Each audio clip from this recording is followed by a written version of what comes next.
This is Pretty Much Pop, a culture podcast, and I really hope one of you guys wrote down what we're supposed to talk about today, because the mission assignment message self-destructed in like 5 seconds. Today we are talking about the series of Tom Cruise running videos that comprises the Mission Impossible film franchise that launched in 1996, taking its theme song. It's a few bits of premise from Bruce Geller's TV show that ran from 1966 through 1971. I'm Mark Linsenmeyer. I think this series really failed in its potential as a star vehicle for Emilio Estevez. I'm Al Baker, and I'm just delighted that a movie about the International Monetary Fund has managed to run for so long. I'm Sarahlyn Bruck, and the real Mission Impossible is trying to remember the plots for each of the Mission Impossibles. Preach. This is Lawrence Ware, and it may take me a while to get going, but I will wow you in the end. So who watched the whole damn series of films for this, bro? The whole damn thing. Me. Multiple times. All right. I did it for enjoyment. They did it for homework. Yeah, that's fair. I had never really connected these. I had seen all these films, but I'd never made any attempt to connect them together. I just watched them, 5 years later when this one came out, whatever, such that I just would mix them all together. I didn't have much conception of when a character was returning. I felt like all the support characters like Simon Pegg, who I love and other things, were really, really underdeveloped. But now actually seeing them in sequence, I feel like I appreciated this a little better. And I know that the new film is getting some bad press for being so exposition heavy. And so I just saw it as a seamless continuation. So I was basically fine with that. Wow. It was really good fun, much more kind of fascinating than I thought it was going to be. I think I've only ever seen the first two Mission Impossible movies before. I think maybe I'd seen one or two of the others kind of on in the background, but I watched the whole thing right from the beginning to the very end, and I have so many more thoughts than I thought I would do about this franchise. It is, I think, more than anything, clinically fascinating, like about what it says about Tom Cruise in particular as a person and as a filmmaker and as a star, and about like the way he makes movies and the people that he has in his orbit. He is a fascinating character.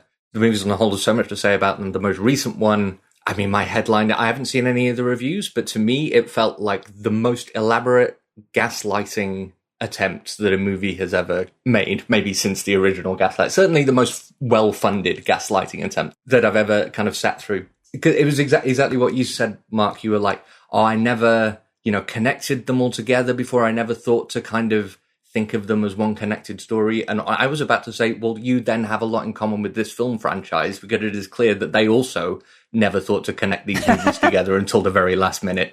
But the movie spends the whole time trying to convince us that all the time we've been sitting through this elaborate, pre-planned grand narrative arc, which was very, very funny to me. There's a lot about the movies that is very, very funny to me.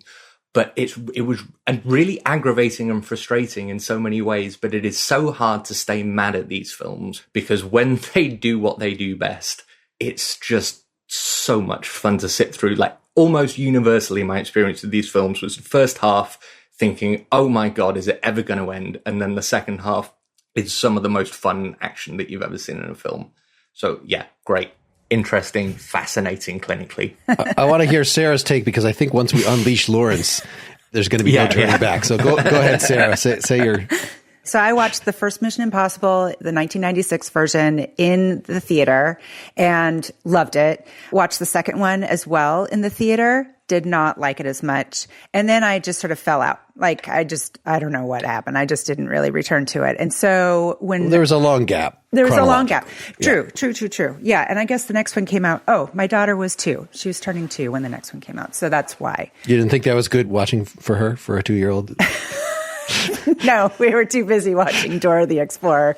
But it was really fun when I found out that we were going to do this. We went to the theater, saw the very long last movie, and then I went back and I just rewatched, the first 2 and then every single one after that. And definitely some ups and downs, I think, with this series, but I love the sense of humor. The action sequences are unparalleled. It is preposterous. It makes absolutely no sense sometimes. Oh, that's too far. I found that I didn't really care. There were so many things, so many concessions I was willing to make, including all the Tom Cruise nonsense.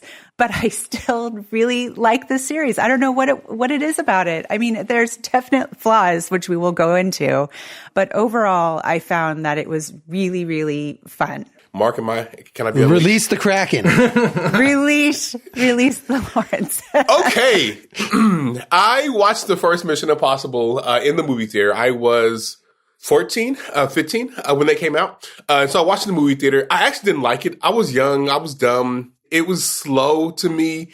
Brian De Palma's direction was really kind of laborious. Didn't like that. I watched the second Mission Impossible movie. Side note, I had to sell CDs. I was broke. I was very, very poor. I was a freshman in college.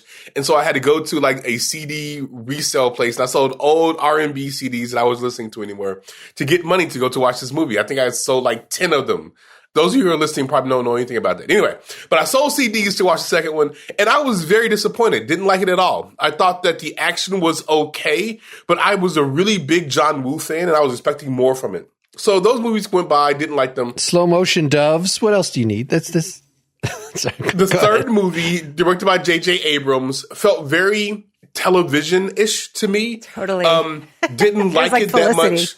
that much. But I kept going because I was a Tom Cruise fan. I liked action. I will say that Philip Seymour Hoffman in that movie is really, really good. But that's about the only good thing about that particular film. Then number 4 hit. Okay, number 4 hit. So number 1 is Brian De Palma. Number 2 is John Woo. Number 3 is J.J. Abrams. Then Mission Impossible Ghost Protocol hit. That's directed by Brad Bird. I was all in from that point forward. I loved it. That is when they kind of started figuring out the formula. They weren't playing with it anymore. And with that film, and then after that came, I believe it's Rogue Nation. Then I was all the way in. And that's when Christopher McQuarrie jumped in. So I am a big fan of this series. I own a box set of all the DVDs and Blu-rays. I own Dead Reckoning. I'm going to own Final Reckoning. I own all these movies. I love these movies. These are very, very fun. They're dumb, to be sure, but it gives you great action scenes. I think that Rebecca Ferguson, her character, I think she shows up in Rogue Nation. I thought that she was really, really good, and I thought there was a through line. And a through line for all these movies is Tom Cruise or Ethan Hunt making bad choices because he really, really loves his friends, right? He will put the world's life on the line because he really, really loves his friends. And so in the final film, they really call upon that and draw attention to it. Now, there's stupid stuff about him being the Messiah and all kind of weird crap. I don't like that stuff. But when it talks about that, I really enjoyed it. So these are good films, right? Are they great films? No. Are they pure cinema? Sometimes. You know, the action scenes are pure cinema. Is it great character motivation? Do you get great story? Are they all coherent? Not really. I think that the only time that it kind of does that is with the Sean Harris character, who shows up, I believe, in Rogue Nation and then in Fallout. That's a little bit of a connecting thread. But, I mean, these movies, when they're hitting at their high, they're really, really high. When they're at their lowest, it's doves, and they're flying in slow motion. But nevertheless, I really, really enjoyed this series. I cannot believe that Al got on here and defamed this. I can't believe that Sarah got on here and tried to say that nothing makes sense. You guys are wrong. These are amazing films. Yeah, I don't think I have to disagree with anything that you said there, really. But I just think so many of the choices are really interesting. I like, actually, what Lawrence said is that how it gets going. Like, it didn't really know what it was until Ghost Protocol, basically. Ghost Protocol is when they figured it out. So maybe we should talk about from the beginning and how it had kind of a bumpy start and then what it actually became. What do you think about that? I think that's a great point. I mean, it's funny. If we could have done this episode, if we existed after the first movie, because the first movie is a callback to an old series. Did anybody watch any of that series? I did watch that series. I very much watched that series. So it seemed like from the bit that I saw that it was kind of like Star Trek action in terms of the fighting and the music. Yeah, it was a case of the week kind of thing. Yeah. Mm-hmm. So if you want to see the Gorn fighting Kirk, but spies, there you go. So I watched it in 1996. And I thought it was really cool. I thought the action sequences were really cool, like the blowing up of the water thing and him going down on the wire and stuff. That's a great scene. Great scene, yeah. But actually, and then I did a rewatch of it now. So it's almost 30 years later. And 1996, that was like 30 years after the television series debuted. And it looks like what the television series did in 1996. The 1996 movie looks like that series now. I thought some of the technology and stuff was a little bit laughable, really cheap. That helicopter blowing up and then him, that's bad. It's just bad now. Yeah, but I do love that scene still, that sequence. With the helicopter in the tunnel is incredible. We got a banger of a theme song out of the original thing. And the fact that it's going to be heists. And I didn't realize until watching now, maybe I knew this a little at the time, but that the Jon Voight character who, spoiler for movie one, is the leader of the team and ends up being the villain, that he was supposed to be the same person. It is, as Peter Graves, the lead in the TV series. So this is somebody you have been rooting for 6 years, however long. He wasn't on the first season, at least he wasn't on the pilot. That now, so this is sort of a spit in the face of so to have the first movie be spitting in the face in a way, it was, kind of controversial of the original thing to say, oh yeah, I mean, I'm trying to think of something comparable. Yeah. If you found, if Star Trek came back and it like, oh, Captain Kirk was actually like Spock was a Romulan. Yeah. Or, they say this is the disappointment that people had about Luke Skywalker as an old curmudgeonly, having quit the Force and whatever. Like it was sort of the equivalent of that. So that's pretty funny. Although, if I remember correctly, the main star from the TV show is in the first movie, if I remember correctly. He has like a minor part, but he is in the first. I mean, so I remember there being a little bit of controversy, but like who really had a deep affinity for that TV show that much that they're like, oh, God damn it, I can't believe they did that to my hero. Like, I mean, we're just in the wrong generation. I don't know. Maybe that's it. There's somebody we could ask, but we're not. It's one of those things that was big at the time, but it never really made its way to kind of intergenerational cult classic territory. Yeah. It's not Doctor Who. I don't think anyone cared that much. Yeah. It's not Star Trek, not Doctor Who. But I think now, by far, the movies have surpassed the... Like, when you think of Mission Impossible, maybe in the back of your mind, if you're like me and Mark and Sarah's age, I guess Al's about our age too, that this was a TV show, but certainly the movies have certainly surpassed that by now. Where it was really smart to make this particular adaptation for the movie that they had in mind is they got to basically ignore anything they didn't like about the TV show because no one cared that much about it. But they did get a bunch of really good memes, which were already in the culture. So like your mission, should you choose to accept it, the exploding tape. Like I knew about all that stuff before I saw the first movie, but not because I'd seen the TV show, but because I'd seen it referenced in Inspector Gadget or whatever. Inspector Gadget and like all of that stuff. So they got to take all of these memes going into making it, but not have to care too much about like respecting the source material, which is exactly what they did. Yeah, that was sort of the brilliant part. I saw a few bits of the TV show and the action wasn't as good as the TV series, but the dialogue and the drama was pretty gripping. Like that stuff isn't really in the movies at all, but you could have made a more faithful kind of ponderous, like latter day James Bond style adaptation. I think that's what they were trying to do with that first film though. Yeah, probably. Yeah. Because the tone of that first film is very much different than the tone of these latter films. That first film is a hardcore espionage thriller, right? And it really takes its time. I think that the beginning of that first film maybe is among my favorite of set pieces in the entire series because it's very espionage. You just see his team die one by one. Mm-hmm. It's kind of tense. I really enjoyed that. But that is more in line with the TV show, right? What this became was a large-scale spectacle. That first movie is relatively small, outside of that weird CGI thing that Al likes when the helicopter blows up. But outside of that, it is a relatively small film. Then it becomes flying through the air, jumping off of buildings, and all that kind of stuff later on. But that first film is very much more faithful to the tone of how that TV show was. At least that's how I remember it. The tone kind of shifted. Like you go from the first movie and much of it is very serious. And that's actually one thing I kind of admire about the whole series is the seriousness with which they deliver that dialogue. Some of that dialogue is rough. And the fact that they can do that with a straight face, kudos to all of them. I absolutely have mad respect for that. But the second film, the John Woo film, we were so excited. We went to the theater for that because we love John Woo films. And that movie tonally was so all over the place. It was so stupid. That flirty drive sequence, that he has with Tandy Newton, thank you. And I love her, but holy moly, it was so tone deaf. That flirty drive sequence, they're having other, innocent lives are they're running other cars off the road and all that kind of stuff just because it's fun. It's like, no, a lot of the male gazy stuff has not aged well in that movie. It was so cringy. And the Limp Bizkit song. You remember the Limp Bizkit song? Yeah. The Limp Bizkit song? That was in part 2. God. And so it really took a while, and I love J.J. Abrams too. I love him on TV.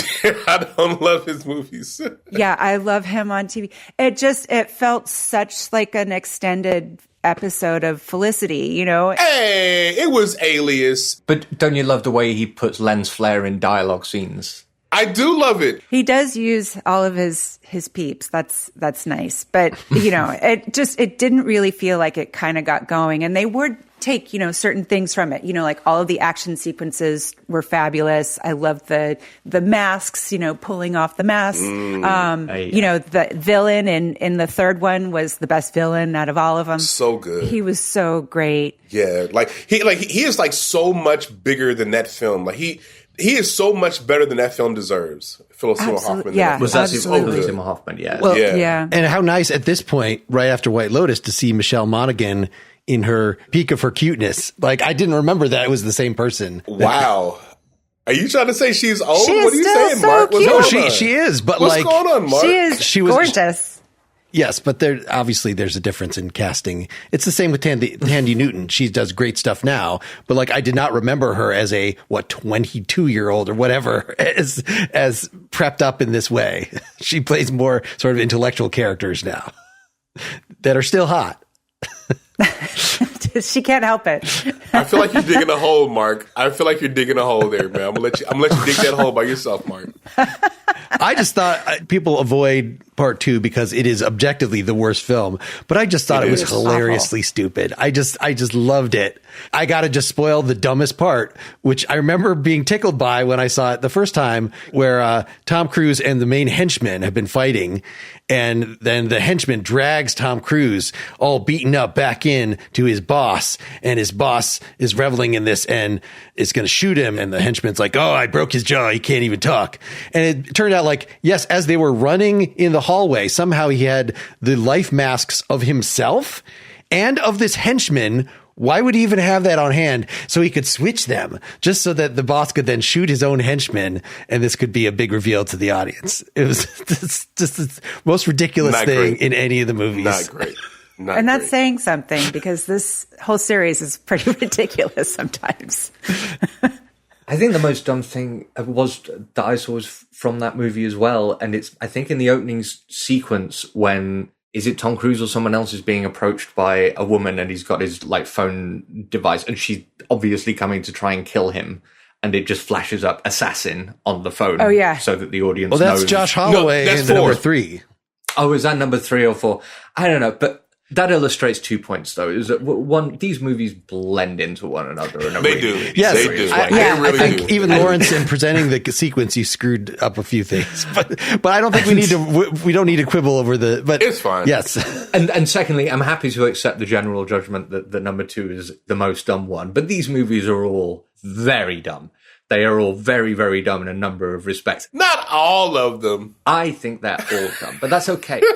I think the mistake that the movies make sometimes is in trying to apologize for that dumbness. And that leads to them being boring sometimes. Because they have these nonsensical plots, right? And that's fine, because the movies are all about getting you from one action set piece to another. Exactly. They're explicitly written that way. That they plan the action sequences first, at least these last 4 movies. Man, I so deeply disagree with you, man. The weirdest choice I think that this film franchise makes is in trying too hard to set up these action scenes. because they're not good at it. The series clearly doesn't value the dialogue scenes in the way that it values the action scenes, and that's fine. And the reason you know that is because the action scenes are all shot incredibly, you don't want to say boringly, but they're standard, it's all very standard 2-shot dialogue scenes. In those dialogue scenes, you have often world-class character actors who are just standing still and staring like dead-eyed at the camera. Like Tom Cruise himself is a world-class character actor. Simon Pegg is a world-class comedic actor and a perfectly fine character actor. Neither of those guys have there's not a single dialogue scene that either of them had through the whole series of the film, which is actually like gripping. They're just there to deliver the dialogue. So that being the case, it really confuses me why they spend so long in the dialogue scenes. I would often lose focus for a little while and then come back 10 minutes later and think, I must have missed some important dialogue, but they're just repeating the same thing that they had already said, like at the beginning of the dialogue scene. Mm-hmm. I'm just so confused why they took so long over doing something that they just don't care about. And obviously the answer is because you need to make sure the Chinese audiences are going to follow along. So you've got to say everything 3 times and you've got to make sure that everything's easily translatable. But it's just a weird watching experience because anything in between the action scenes is like confusing and boring all at the same time. And it's just very weird to see so much of the movie be done at a world-class level and the rest of the movie, it just feels like B-movie action slop. All right, now let me tell you why you're wrong. Okay, so you did this long, soliloquy, and Sarah's like, "Yeah, you're right," and now you're fucking wrong. Let me tell you why.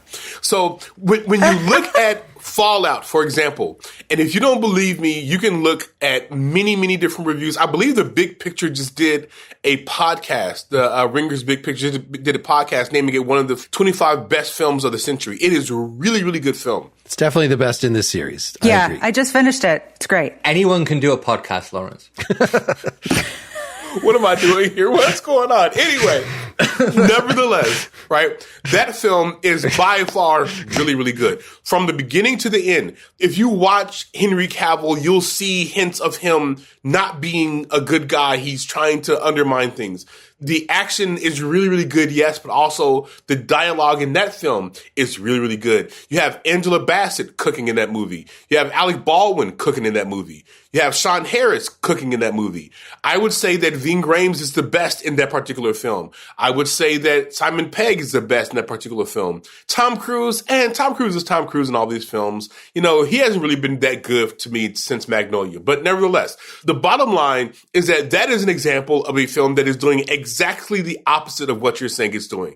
It is not padding. It is actually trying to be a good film. Now, Rogue Nation, sure. Dead Reckoning, certainly. Last Reckoning, whatever. All these reckonings, sure. But I would say that Fallout is legitimately a very good action film. If you look at it on its own terms, now don't worry about the connection to the other films, but that film on its own is a very good, interesting action film. It's doing something that the other films were not trying to do. That, I would say, stands out as the exception, even though all of you guys are like, ho-humming this entire series. I'm telling you, that is a really good film. I'm happy to accept that there are exceptions to prove the rule. Well, if you do that, I'm good with that. There's an exception, though. I don't think that you guys are actually disagreeing. I think that you guys are both enjoying the movie. You're saying enjoy it on its terms. You know, I just watched Fallout, and you're right. Fallout is the best of the series, and I was genuinely entertained from beginning to end. However, there is still a lot of padding. There is still a lot of explaining, too much explaining. Yeah. And I understand why they're doing it. And Angela Bassett, you're right. She is cooking, but she is also giving some horrific dialogue to have us believe. And that is fine. That is fine. We know what we're signing up for when we go to see these movies. We know exactly what we want. Exactly. And that's what confuses me about it, because they know that what the audience is coming for. The audience is going to give them all the leeway in the world to get from one action scene to the next. I want to link this to the last film, because I think the last film is extremely revealing of the whole series. Mm-hmm. The penultimate one to a lesser extent. But the last film, so I referred to it as an exercise in gaslighting before. And the reason I say that is because the last film tries to make us believe a whole bunch of things retroactively about all of the other films that we've seen. So firstly, that Tom Cruise had a character arc That's one thing it tries to Right. resolve. I agree with that. I do agree with that. So there's like the stupid stuff, like all the plots were connected all along, and like, fine, get away with that, whatever. But I found it so deeply uncomfortable how many times in that film a room full of important people gathered around Tom Cruise and said, Tom Cruise, you are such a good person. You are so good at your job, Tom Cruise. We love everything. We're sorry we didn't appreciate you, Tom Cruise. I agree. I completely agree. And also, here's these pamphlets for Scientology. Yeah. That is not, Mark, you're being unkind. You're being unkind. The whole series takes itself just a little bit too seriously, I think. And I think the last film demonstrates that the reason it took itself too seriously is because ultimately Tom Cruise is very insecure about the kind of movies that he's making for some reason, because everybody loves the Tom Cruise circus. We all queue up around the block to see the Tom Cruise circus. But I guess Tom Cruise still knows that he's also Tom Cruise who is in A Few Good Men, and he wants also to be doing more. I don't know why. I don't know if he wants to be doing that anymore. I think he does. It feels like he wants to be revered in a kind of uncomfortable way. And that maybe explains like the padding, why the plots are convoluted sometimes, why the characters are convoluted and messy. And he, even though he gives the public what they want, he also wants to give the public a lot of stuff that they don't care about. Is kind of the takeaway. Could I augment that with, I had just by coincidence seen on Facebook some clip from, I don't know when, it could be recent, could be really old, Louis C.K. making fun of Good Will Hunting and how this character, and he's a man of the people and he's a genius, that is only understandable if you realize that Matt Damon wrote this for himself. That this was and I see that we talked about Will Smith, that every Will Smith movie recently, he has to be such a badass. Because he has too much creative control over the kind of things he's in. And so, yes, is this a cult of Tom Cruise? That I think it should be. This is an anonymous, unknown, thankless task. They should not be just literally thanking him over and over again and know so much about his character and thinking, that some of them don't appreciate him, but they are shown to be wrong. And this is just totally out of character with what the IMF is supposed to be. It's better than that because they try and have their cake and eat it too. Because they explicitly say in the last film, when the guy leaves him the voice note at the end on the USB stick, and he says, this is a job that you will never be thanked for. And like 4 times in this movie, he's already been thanked by like the president and the national security advisor and everybody else. And then Princess Leia praises the medal around his Okay, that's too far. I mean, I think that Tom Cruise is an amazing actor when he's giving the right material. Mm-hmm. All you have to do is look at, like, as I already said earlier, Magnolia. I thought he was really good in Jerry Maguire. Like, when he is given the right material, he was really, really good. The only thing is he's never actually won that Oscar. And I think he really wants it. And I think that the fact that he hasn't gotten that Oscar has kind of turned him into this. And he's also a deeply weird human being. I don't know if you guys know this phraseology, but glazing. So it's this new hip thing that the kids are talking about where you talk really, really good about a person unnecessarily. He glazes himself. That's what he does. Like he loves to like have films. Why is he shirtless in like 40% of this last film? Very good question. The only reason is because he wants to show everybody, look at me, I'm 60 something, but I still got it. Like that's what he's doing. And so I think that a lot of these films, particularly these latter films, these last 2, are all about like the cult of Tom Cruise. And I agree with you, Al, on that point. I don't like that part of this, and the whole, you're the Messiah. It's always been you. We needed you to do these kinds of things. I didn't like that. I didn't like that part of this last film. But nevertheless, I do enjoy the films. But I think that he needs to get away from this action stuff. Like, Oblivion was okay, but like, get away from this action stuff. He's done with Mission Impossible, hopefully. Like, do an actual acting role. Remake a Glengarry Glen Ross. I don't know. Do something else. Because he needs to do something where he actually gets to act. A genuinely deep acting performance, because he has it in him. He is such a good actor when he wants to be. He's just been doing this lazy stuff where he just runs for the past few years. Lazy? Yeah. That's not the word. Yeah, it's not, you can't call it lazy. It is physically exertion, but like intellectually lazy for him. It really is. Yeah.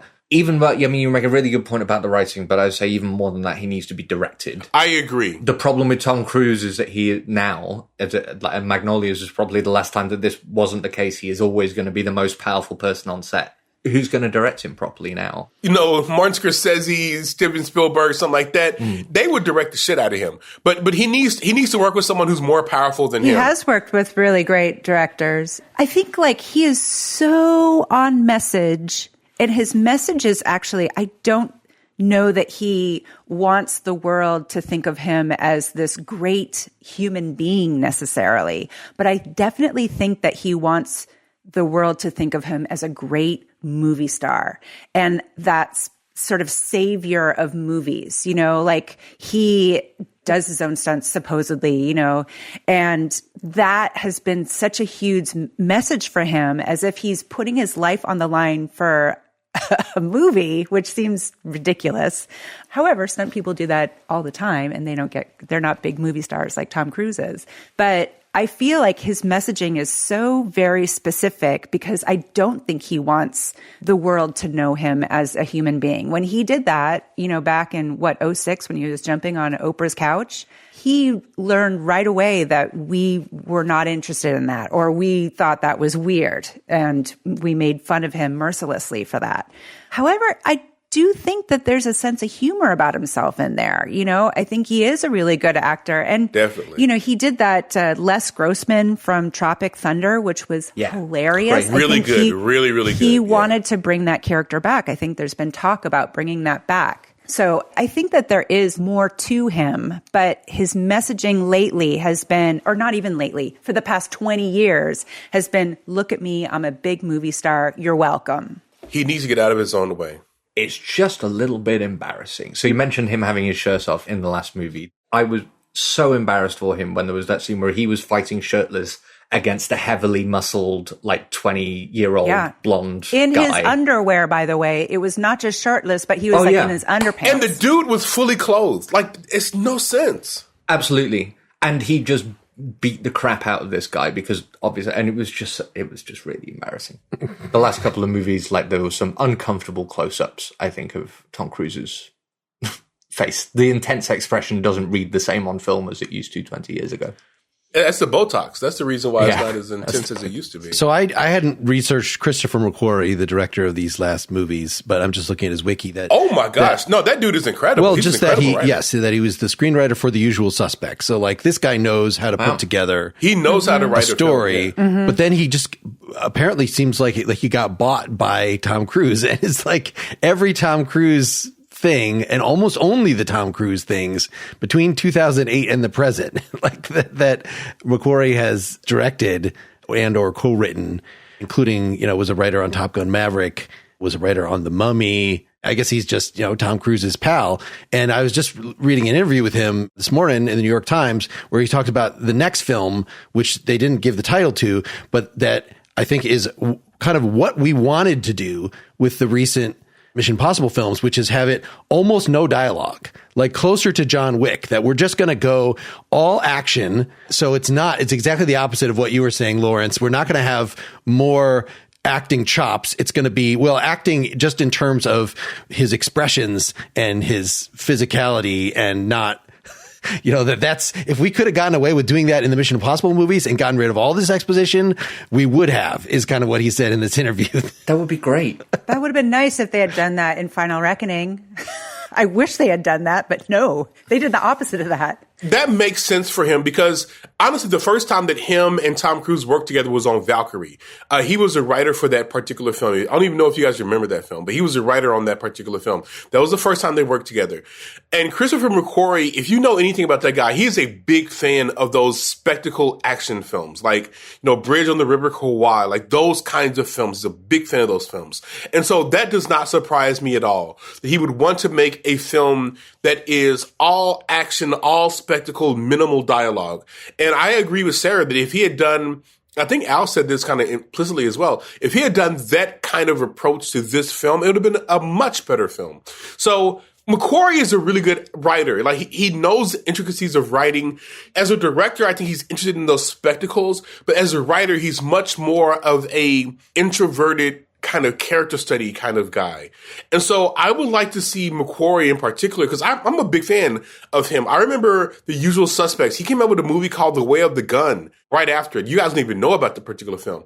Like, he's really, really good at those kind of crime story, interesting characters kind of stuff. So I want him to be writing more, directing less, because outside of like Fallout, I'm kind of underwhelmed by his direction. I don't love it really. So I need for him to make a film, to write a film that kind of goes back to who he was originally. Like something along the lines of The Way of the Gun, The Usual Suspect, Valkyrie. Even The Tourist, I thought was interesting. Like, he's good when it comes to that character kind of stuff. And so I would like to see him kind of do that kind of stuff, because I think that Christopher McQuarrie is an incredible talent. He just hasn't been used properly. Now you guys are all Googling Christopher McQuarrie. He's done rewrites on some of the worst movies of the last 20 years, like Batman and Robin, World War Z, The Wolverine. Yeah, they bring him in to try to fix the mess that they've created. Yeah. That's what he is. He was a script doctor there for a long time. Because it's so stretched out, I mean, it's just interesting that it's only been a sort of it's been an increasingly coherent vision. Al, you were referring to as gaslighting, to pretend that it was from the beginning, but that it's just, they've been acquiring the team and acquiring the consistency as they went, as long as they could keep upping the stakes. And so that's why pretty clearly this is the final film for this. Like, there's no reason to not let somebody else run with it. And probably after 5 years or 10 years, somebody will. It's not going to be Jeremy Renner. I was just thinking, Renner, like, Jeremy Renner, he should have passed it off to Jeremy Renner. That was not a good idea, what he did there. I guess Fallout did come after it, so, maybe. I don't know. What was the other one that got passed that gets confused with Matt Damon? Jason Bourne? The Bourne films? Yeah, was the Bourne not Bourne? Yeah, Jeremy Renner has like a lot. Like, he's been in situations where he should have inherited great action franchises, and then guys just like took it away from him. Like, he has a lot of bad luck. He has a lot of bad luck. Oh, big time bad luck, especially with the snowplow. Okay, that's too far. I'm talking about professional bad luck. That was an accident. Come on. That was also bad luck. I would say that. You guys are cold today. Y'all are mean. Good Lord. He's okay. He's okay. We won't even mention the app. Did you hear about that? Jeremy Renner had a notorious app. Oh, no. Let's keep it moving, guys. Let's keep it moving. I think you guys mentioned this before, is the humor that was in this series. Mm-hmm. And Dead Reckoning and The Final Reckoning are both really, really flabby. There's too much exposition. There's too many, I couldn't believe how many flashbacks and stuff there were. I thought, is this really necessary? And it also lacked a lot of the humor that I thought the previous movies did, which was disappointing. I was wowed by the two big action sequences in the last movie, and it was really fun to see it on a humongous screen. But it was too bad that it couldn't have ended at Fallout or something, where that movie had kind of everything that you wanted from this particular franchise, including, and it had terrible dialogue and stuff, but it was who cares? Dead Reckoning and The Final Reckoning were both just really, really slow in some ways, and quite frankly, boring in lots of ways too. And I almost felt like I could have just kind of slipped in after the first hour, for Final Reckoning, and have gotten all caught up and known exactly what was going on. I don't know. What did you guys think of the last two? I didn't hate the flashbacks. They get to have a bit of a victory lap, right? And I like some of the compilations, especially the fact that they reshot the best kill from the whole series, which is way back in the first one, where the guy gets killed by the spikes in the elevator. Emilio Estevez, hit in the ceiling. Mm-hmm. They're very, very pleased with that, and I'm glad that they remembered that was the best kill in the franchise to bring it back in a flashback. It's just the same problem, isn't it? They spend way too long talking about everything that's going to happen and how important it is, and we just care about seeing the action films. The running joke between me and my girlfriend after watching all of them was that every dialogue scene began with someone saying, "Are you telling me, or are you saying that this is the case?" That's true. It was funny, and it did have a sense of humor about itself, but a few too many of the jokes were along the lines of, Simon Pegg tells Tom Cruise how hard something is that he's about to have to do. Tom Cruise looks incredulously at the camera. That's the joke. And I think they could have punctured their own sincerity a little bit more often for laughs, but it was a lot more of the kind of, well, we're going to have to be the heroes again, ha ha ha kind of jokes, which didn't often get a rise out of me. Just not so far as movie 2, where was it Anthony Hopkins in that movie is like, well, this is not mission difficult, is it? So it'd be I like that. I thought that was actually kind of great. I thought that was a great little turn of phrase there. Oh, I didn't realize that the voice on the tape for Fallout was Christopher McQuarrie. Oh, you know that? That makes sense. No, I didn't know that. To speak to that last film, Dead Reckoning, I actually kind of enjoyed. I think that the beginning of Dead Reckoning is actually kind of really a banger. Like that beginning is really, really good. And the driving sequence, was that Rome? I really enjoyed that. And, I thought that now the end is a little weird. I didn't love that motorcycle thingamajiggy that he did. I didn't love that. But I thought Dead Reckoning was fine. Final Reckoning feels like a film that it was supposed to be part 2 of Dead Reckoning. And it feels like a film that they wrote more to kind of, I don't know what was going on there. Because if it had been a legitimate, really good part 1, part 2 film, I'd have been fine with it. And it feels like they tried to turn it into its own film. And that was where because all that flabby stuff at the beginning feels like it shouldn't have been there. It was really distracting because it felt like, because they had this whole movie to set everything up that they needed to set up for the second half, so that it could just be like non-stop, let's go, banging action scenes all the way through. And then right at the beginning of the second film, it was like, oh, here's all this stuff we forgot to tell you about in the first film, but it's really important. Absolutely. I didn't like it at all. I watched the film twice. The first time I watched the film, I was so bored during that first hour. The second time I watched the film, I came in an hour after the film had begun because I knew that first hour was so terrible. Like, I did not like that at all. I want them to get to the action. Like, that's what they needed to do. Were the first and second parts actually supposed to be all in one movie? Is that right?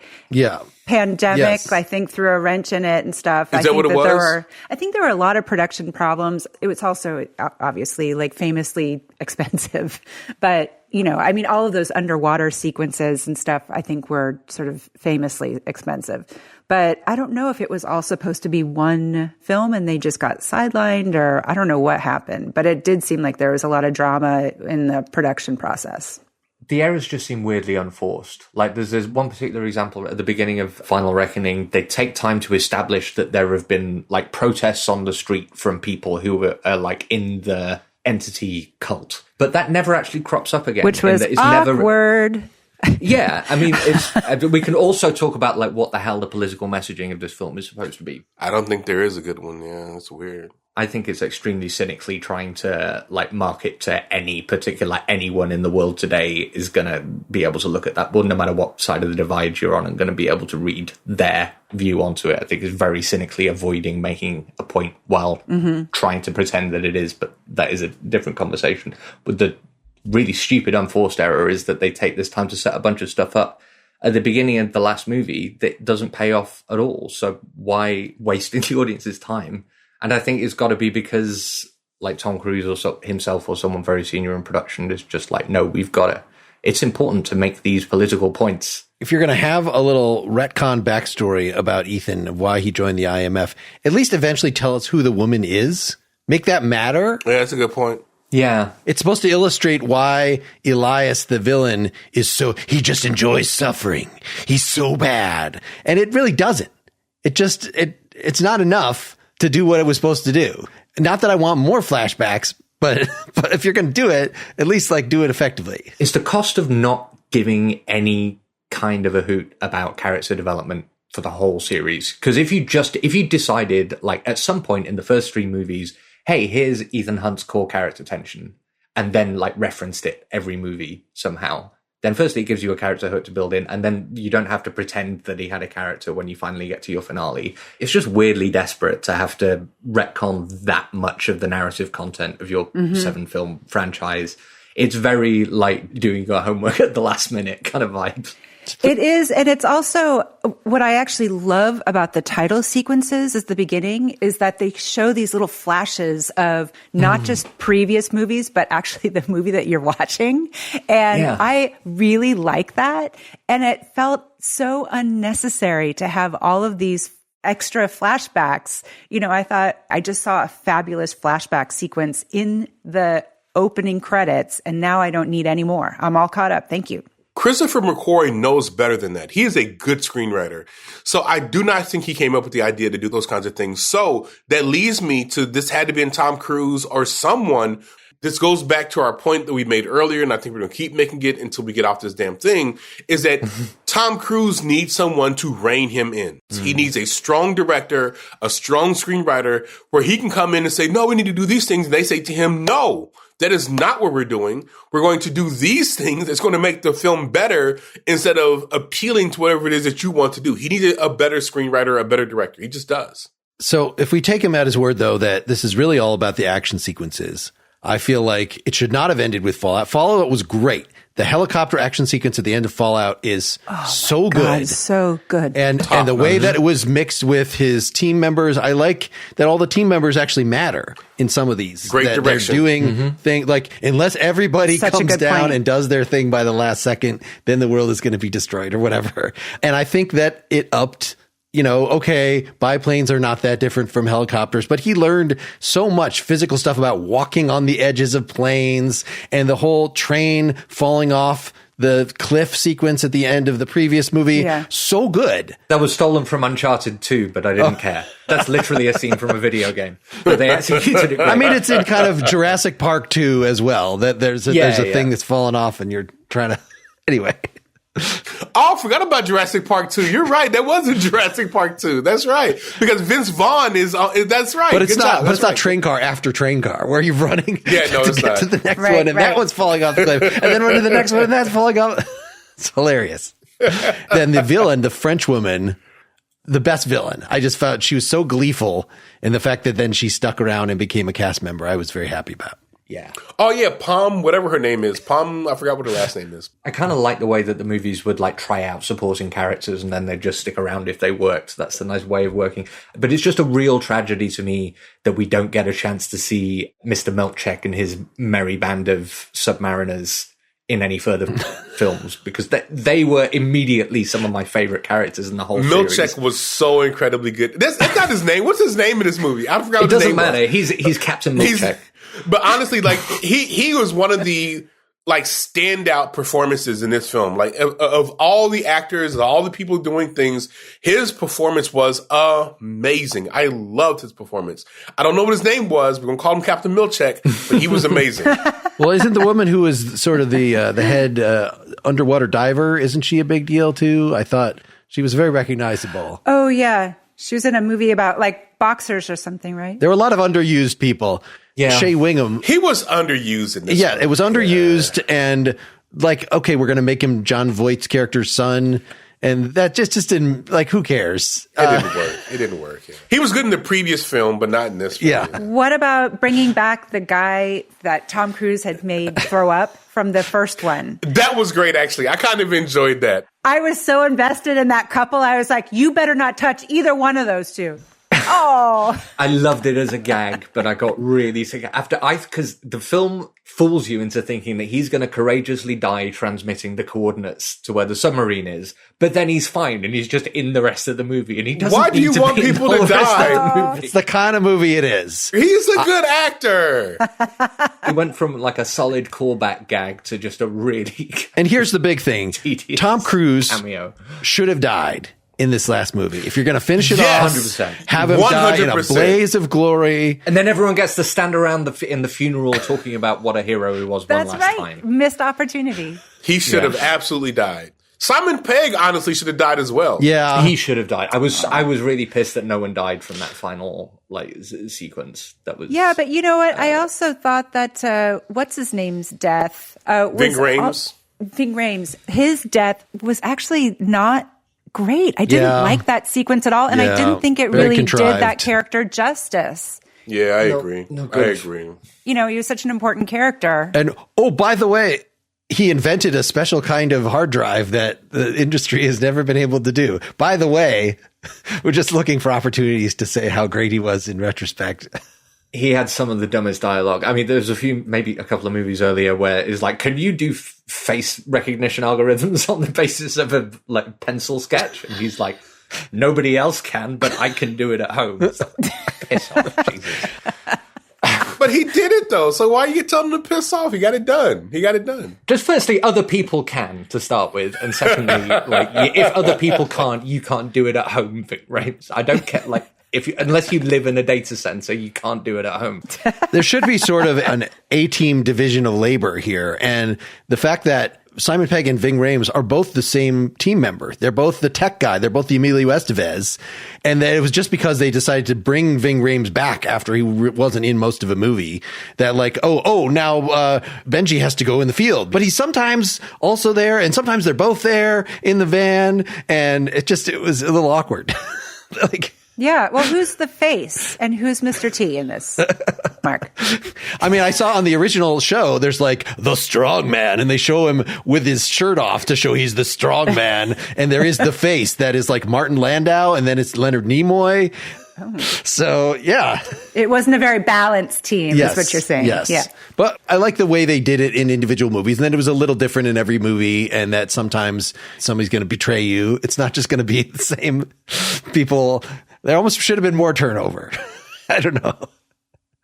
We haven't really talked about the stunts. Can we round this off by doing like what's everybody's favorite action sequence, say? Okay. I'll start by saying I think only like one or two of the movies, the main action sequence fell flat for me. They were all really, really great for the most part. But it's the easy answer, but the Burj Khalifa sequence is incredible.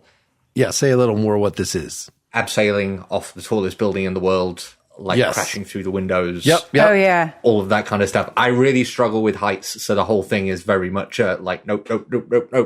But firstly, obviously, the way it's all shot, the fact that it's real, the fact that it looks real, the fact that Tom Cruise is actually dangling himself off a balcony as Michael Jackson might dangle a baby.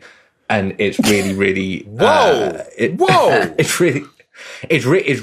Shots fired at the greatest musician, the greatest entertainer of all time. Holy crap. Ooh, let's not talk about Michael Jackson. Let's not go there. Well, we could, we've avoided difficult Tom Cruise topics all this time. Let's not go into Michael Jackson. But it's really thrilling. But I love, especially about that sequence, the way that it's all tied. It's really neatly tied into the action of the story and the plot. And there's lovely character moments all the way through it. So yeah, one of the best action sequences I think I've seen committed to film. I love that. Wow. I would put my vote in for the helicopter scene at the end of Fallout, but I just watched it, and it wasn't even just the fact that he's dangling from a helicopter, but that sequence where the helicopter is dangling over the side of the cliff, and he and Henry Cavill are like fighting to get that little control-y thing. And I don't really have a fear of heights so much, but it makes me dizzy just watching that sequence. And I was just watching it on my stupid 60-inch TV at home, and it was amazing. I was absolutely floored. Lawrence, you have a favorite? I'm torn. Okay. This is not an action sequence, but it is an interesting, really good sequence. That first heist scene in the first Mission Impossible film is really incredibly tense and good. It's not an action sequence, but it is so good, so well directed. The editing is so good. And then like even the minute things, like, so for example, the sound is not supposed to get above a certain decibel level. And then the thing breaks and he has to pull them up. And you're watching the decibel levels go up and up and up. Like, that is such a well-directed scene. But for me, the Vienna Opera House and Mission Impossible Rogue Nation, really, really good. I really enjoyed that one. Yeah, me too. Like, all the intricacies, the editing, the tension, all this stuff kind of coming together. That movie is not great, but all the stuff coming together to make that such a tense, interesting action thing, and you're surprised by this and surprised that this person is bad and this person dies, and why are they dead, and all kind of stuff. That's a really, really good one. That's the one I'm going to go for. All right. Well, there's so many. I mean, the train thing is wonderful. I think in the second to last movie, there's a parkour one that I really enjoyed where Benji is guiding him and doesn't realize that it's in Fallout, that he's up high and is having to jump from building to building where it looks. Oh, that was so great. Yeah. But I think I just like the mechanics of the parking garage and how am I going to get down to the briefcase? Well, I'm just going to get in a car and crash it straight down. I really enjoyed that. Like, how could this work? Could I do this? I'll buckle in. The airbag will go off. Could I survive that intentionally doing that? I want to put an honorable mention in for the extended underwater action sequences as well, because it is brilliant and gripping, and it goes on for a really long time, but it keeps you invested in the action. And no bad guys. It's really silent too. I thought the Russians were going to figure out and be chasing him around down there. That's what I mean. It's a little contrived that the sub is about to fall further. This is, again, it's like pointless bad writing, but the action excuses it. But when they say you can't take metal into this thing, so you can't have an oxygen tank. Like, the IMF can hack satellites, but they can't build a plastic oxygen tank. And I do appreciate that they kind of give, at least in Fallout and in Final Reckoning, they gave the bad guys kind of derpy deaths at the end. It was like, you get hit in the face with a hook, or you think you have the parachute, but you do not. It's like all that. I love the fact that they gave them, instead of going out in a blaze of glory, which Tom Cruise should have done, they give them really derpy endings, which is great. But when his parachute caught on fire in the Final Reckoning, he should have been dead.